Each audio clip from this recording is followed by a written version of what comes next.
Bismillahirrahmanirrahim. Starting in the name of Almighty Allah, the most gracious and the most merciful. Honorable Principal, respected teachers, dear students, and my dear parents, Assalamu alaikum.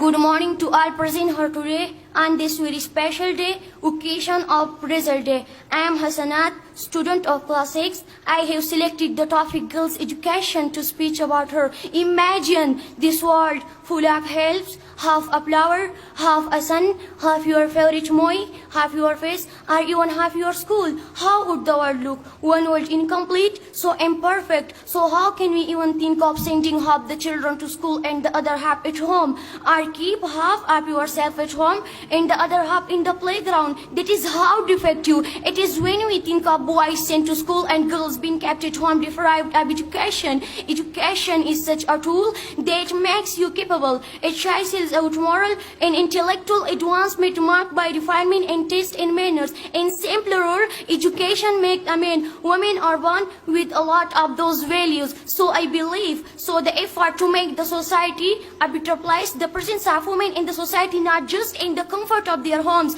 but as an active and equal participant in building up a community as a necessity. We want to see women at schools teaching our children. We want to see them nurses. We want to see them cleaning houses, or as cooks, maids, nannies, caretakers. But how about seeing them in the forefront as factory owners, business women, managers, astronomers, ministers, breadwinners of their families? How will they achieve?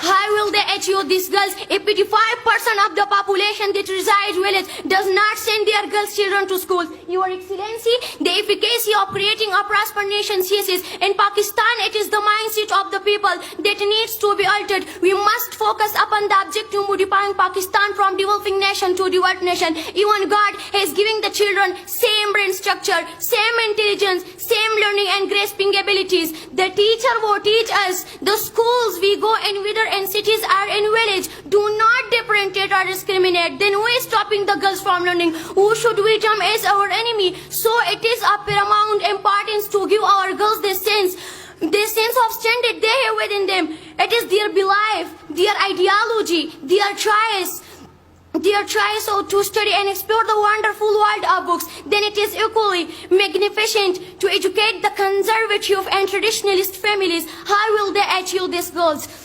Educate them that their girl child has equal to right, go to schools if there is in their village. Your Excellency, so much is being done and so much more needs to be done. Educating the girl child is a journey that will lead us to a better community and efficient nation. In Michael Obama's where no country can truly nourish its stifles the potential of its women and potential of its women it deprives itself of the contributions of health of its citizens. Best of luck.